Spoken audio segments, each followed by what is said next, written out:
यार राघव, आज तो बहुत देर हो गई। हाँ भाई, लेकिन क्या करें जब मालिक इतनी देर से आया था। रात के लगभग 10 बज रहे थे। सुनसान सड़क पर विजय और राघव दोनों पास के शहर से काम खत्म करके लौट रहे हैं। धीरे धीरे चलते हुए अपने गांव की तरफ जा रहे थे। सड़क के दोनों तरफ घना जंगल था। रात इतनी काली थी कि टॉर्च की रोशनी भी कुछ ही कदम आगे तक जा पा रही थी। अचानक दूर कहीं से भेड़ियों के रोने की आवाज सुनाई दी। विजय, ये आवाज सुनी तूने? हाँ, ये भेड़ियों की आवाज़ है। लेकिन ये सब मुझे अजीब लग रहा है। डर मत राघव, अब गांव बस 5 किलोमीटर दूर है। दोनों आगे बढ़ते रहे। तभी एक तेज हवा का झोंका आया। पुराना पेड़ जोर जोर से हिलने लगा। राघव ने घबराकर पीछे देखा। उसे लगा जैसे कोई काली परछाई पेड़ के पीछे खड़ी हो। वो तुरंत रुक गया। क्या हुआ? उधर देख। विजय ने टॉर्च की रोशनी में देखा। वहां कुछ नहीं था। तुझे वहम हो रहा है?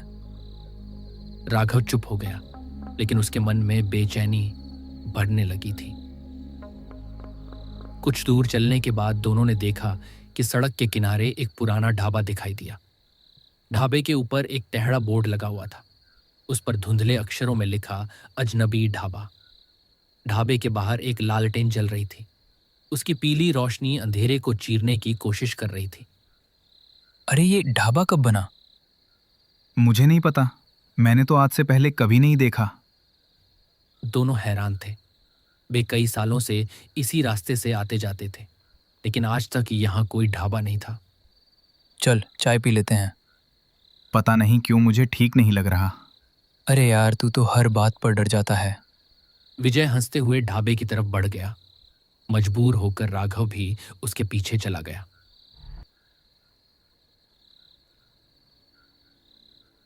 ढाबे के अंदर सिर्फ एक आदमी बैठा था। उसकी लंबी सफेद दाढ़ी थी और उसकी आंखें अजीब तरह से चमक रही थीं।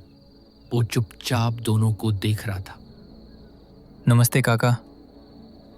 बूढ़ा आदमी धीरे से मुस्कुराया। आओ बेटा, बैठो। उसकी आवाज बेहद धीमी थी। दोनों लकड़ी की बेंच पर बैठ गए। काका, 2 चाय मिल जाएगी? हाँ ज़रूर। बूढ़ा आदमी उठा और चूल्हे की तरफ चला गया। ढाबे में अजीब सा सन्नाटा था। न कोई ग्राहक, न कोई आवाज। बस चूल्हे में जलती लकड़ियों के जलने की आवाज आ रही थी।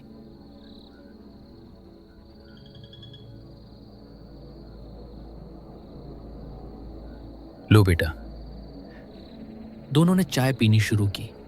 चाय का स्वाद बेहद ही अलग था, जैसे उसमें कोई अनजान खुशबू मिली हो। वाह, चाय तो कमाल की है।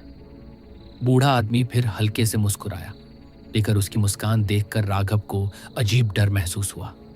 तभी उसकी नज़र ढाबे की दीवार पर लगी एक पुरानी तस्वीर पर गई। तस्वीर में यही ढाबा था, लेकिन तस्वीर बहुत पुरानी लग रही थी, कम से कम 50 से 60 साल पुरानी। और सबसे हैरानी की बात, तस्वीर में वही बूढ़ा आदमी खड़ा था, बिल्कुल इसी चेहरे में। उम्र में कोई फर्क नहीं। राघव का गला सूख गया। राघव, क्या हुआ? वो तस्वीर देख। विजय ने तस्वीर देखी। विजय तस्वीर देखकर चौंक गया। ये कैसे हो सकता है? तभी पीछे से बूढ़े की आवाज आई। क्या देख रहे हो बेटा? दोनों घबरा गए। कुछ नहीं। दोनों घबरा गए। बूढ़ा आदमी घूर कर उनकी तरफ देखता रहा।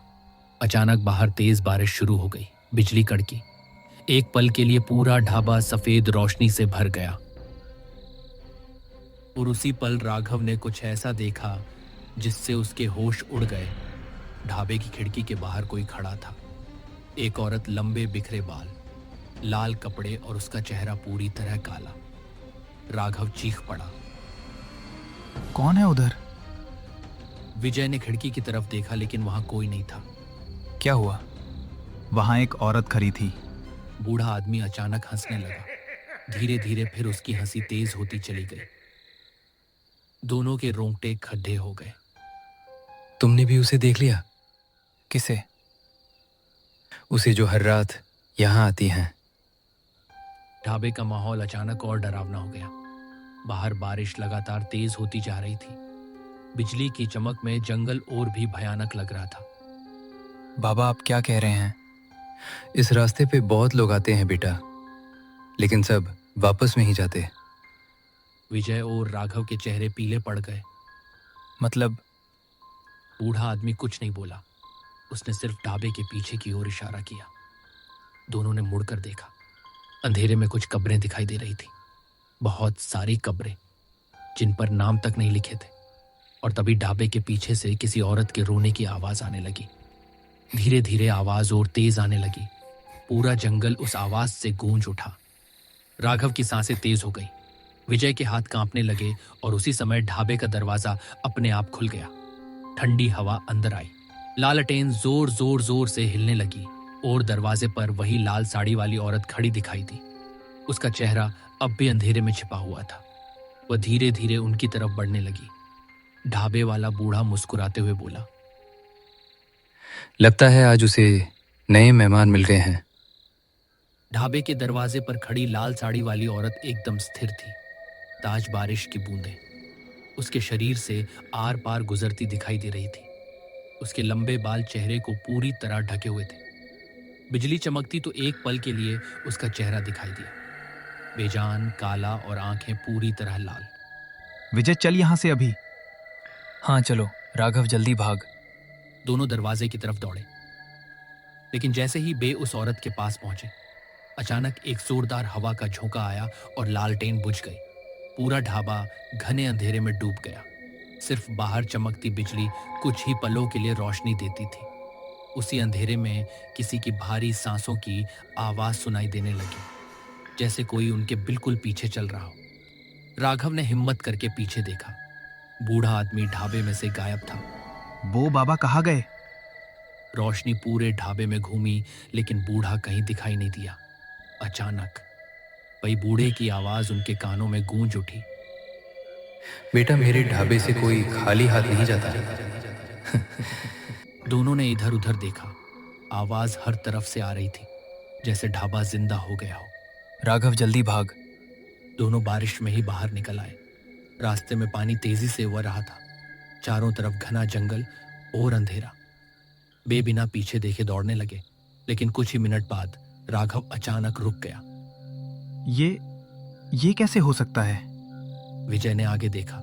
उनके सामने वही ढाबा खड़ा था, वही लालटेन, वही बोर्ड। हम तो दूसरी तरफ भागे थे, फिर ये ढाबा। विजय के मुंह से आवाज तक नहीं निकली। तभी पीछे से फिर वही बूढ़े की हंसी सुनाई दी। दोनों ने पलटकर पीछे देखा। कोई नहीं था, लेकिन हवा में वह हंसी लगातार गूंज रही थी। अचानक सड्डा के किनारे एक पेड़ के नीचे किसी आदमी की आकृति दिखाई दी। वह पूरी तरह भीगा हुआ था। उसने हाथ हिलाकर उन्हें बुलाया। बेटा, इधर आओ। शायद कोई गांव वाला है। दोनों उसके पास पहुंचे। वो लगभग 65 साल बूढ़ा था। चेहरे पर डर साफ दिखाई दे रहा था। तुम लोग उस ढाबे में गए थे? दोनों ने हाँ में सिर हिलाया। बूढ़ा कांप उठा। भगवान तुम्हारी रक्षा करे, ये क्या कह रहे हैं आप? क्योंकि वो ढाबा जिंदा लोगों का नहीं है। दोनों एक दूसरे की तरफ देखने लगे। बूढ़े ने गहरी सांस ली। आज से करीब 20 साल पहले वहां एक असली ढाबा था। एक रात भयानक आग लगी। ढाबे वाला, उसकी पत्नी और उनकी छोटा बेटा तीनों उसी आग में जलकर मर गए। बूढ़े का चेहरा डर से सफेद पड़ गया। लेकिन लोगों का कहना है कि बे कभी मरे ही नहीं। अमावस की रात ढाबा फिर से दिखाई देता है। जो मुसाफिर वहां रुकता है वो कभी घर नहीं पहुंचता। राघव का दिल तेजी से धड़कने लगा। लेकिन हम तो बचकर निकल आए। बूढ़ा धीरे से मुस्कुराया। तुम्हें लगता है कि तुम निकल आए हो। इतना कहकर उसने जंगल की तरफ इशारा किया। दोनों ने पीछे देखा। ढाबा गायब था, रास्ता भी गायब था। बे जंगल के बीच खड़े थे। चारों तरफ सिर्फ पेड़, कीचड़ और अंधेरा। हे भगवान! विजय घुटनों के बल बैठ गया। अचानक जंगल के अंदर से पायल के बजने की आवाज आने लगी। उस आवाज के साथ साथ धुंध फैलने लगी। धुंध इतनी घनी थी कि एक दूसरे का चेहरा भी दिखाई नहीं दे रहा था। वो दोनों धीरे धीरे आगे बढ़ने लगे। तभी धुंध के बीच कई परछाइयां दिखाई देने लगी। सबके चेहरे झुके हुए थे। सब एक ही साथ चल रहे थे। उनके पैरों की आवाज तक नहीं आ रही थी। राघव ने धीरे से पूछा, ये लोग कौन हैं? तभी सबसे पीछे चल रहे आदमी ने सिर हिलाया। उसकी आंखें नहीं थी, सिर्फ काले गड्ढे। राघव डर के मारे चीख पड़ा। सभी परछाइयां एक साथ रुक गई, फिर धीरे धीरे उनकी तरफ मुद्दने लगी। भागो। दोनों पूरी ताकत से दौड़ पड़े और पीछे से सैकड़ों कदमों की आवाज आने लगी, जैसे पूरा जंगल उनका पीछा कर रहा हो। कुछ देर बाद दूर उन्हें एक छोटी सी रोशनी दिखाई दी। चल राघव, वहां चलते हैं। दोनों रोशनी की तरफ बढ़े। वहां एक पुराना मंदिर था। मंदिर के अंदर एक साधु बैठा मंत्र जप रहा था। दोनों मंदिर के अंदर घुस गए। जैसे ही उन्होंने मंदिर की चौखट पार करी, सारी परछाई जो उसका पीछा कर रही थी वो बाहर रुक गई। वे मंदिर के अंदर नहीं आ सके। साधु ने आंखें खोली। तुम दोनों उससे मिलाए हो? किससे? अजनबी ढाबे वाले से। राघव ने पूरी घटना बता दी। साधु कुछ देर तक शांत बैठा रहा, फिर बोला, अजनबी ढाबा, उस ढाबे वाला इंसान नहीं, एक शापित आत्मा है। और जो औरत तुमने देखी वो उसकी बेटी की आत्मा है। लेकिन वो हमें मारना क्यों चाहते हैं? साधु ने मंदिर की दीवार पर बनी पुरानी तस्वीर दिखाई। तस्वीर देखकर दोनों के पैरों तले जमीन खिसक गई। तस्वीर में वही बूढ़ा ढाबे वाला था। उसके साथ उसकी पत्नी और छोटा लड़का खड़ा था, और उनके पीछे राघव और विजय जैसे दिखने वाले दो आमदी खड़े थे। ये तो 30 साल पहले उस ढाबे वाले आदमी ने 1 लाख रुपए उधार लिए थे। वो उधार नहीं दे पाया, जिस वजह से मुखिया ने अपने आदमी भेजकर ढाबे में आग लगवा दी। ढाबे वाला आमदी और उसकी पत्नी और उसका बेटा तीनों अंदर ही थे। आग बढ़ती गई, जिस वजह से वो तीनों उसी ढाबे के अंदर जलकर मर गए। वो उसके अधूरे बदले की आग में है। लेकिन हमने तो कुछ नहीं किया। श्राप सच और झूठ नहीं देखता। अचानक मंदिर की घंटियां अपने आप बजने लगी। बाहर तेज आंधी चलने लगी। साधु ने तुरंत दोनों के हाथ में रुद्राक्ष दी। आज रात 12 बजे तक मंदिर से बाहर मत निकलना। अगर निकले तो सूर्य उदय नहीं देख पाओगे। रात गहराती जा रही थी। बारिश भी थम चुकी थी, लेकिन हवा पहले से भी ज्यादा ठंडी हो गई थी। घड़ी में 11:55 हुए। अचानक मंदिर के बाहर किसी ने दरवाजा खटखटाया। दरवाजा खोलो। वो आवाज राघव की मां जैसी थी। राघव चौंक गया। माँ! बेटा, ये तुम्हारी मां नहीं है। कैसी भी आवाज आए बाहर मत जाना, दरवाजा मत खोलना। लेकिन बाहर से फिर आवाज आई। बेटा, मैं हूँ तुम्हारी माँ, दरवाजा खोल। राघव की आंखों में आंसू आ गए। उसे लगने लगा कि सचमुच उसकी मां बाहर खड़ी है। उसी समय विजय ने भी अपने पिता की आवाज सुनी। दोनों का मन डगमगाने लगा, और तभी मंदिर की दीवारों पर लंबी लंबी काली परछाइयां घूमने लगी। साधु ने मंत्रोपचार और तेज कर दिया। दरवाजा जोर जोर से हिलने लगा।